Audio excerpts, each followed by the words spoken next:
জাপানে থেকে আমরা কিন্তু দেশের অনেক জিনিসই এখানে পাই, বিশেষ করে রান্নাঘরের জিনিস। সব ধরনের মশলাই কিন্তু এখানে আমরা পাই, সেই জন্য রান্নায় বা খাবার দাবারে খুব একটা অসুবিধা হয় না।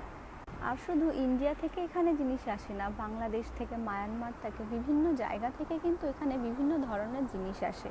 সেই জন্য খাবার দাবারের অভাব খুব একটা আমরা এখানে বুঝি না। যদি এই জিনিসগুলো এখানে না আসতো তাহলে হয়তো জাপানিজদের মতোই কাঁচা জিনিস খেয়ে থাকতে হতো, সেটা তো আমাদের কাছে খুবই দুঃখজনক বিষয় ছিল। তবে আনন্দের কথা, এরকম কিছুই আমাদের করতে হয় না। আমরা যেসব মাছ কিনে আনি ঘরের জন্য, তার কিন্তু বেশিরভাগটাই এখান থেকেই নিই, কারণ এখানে সব ধরনের মাছই আমরা পাই।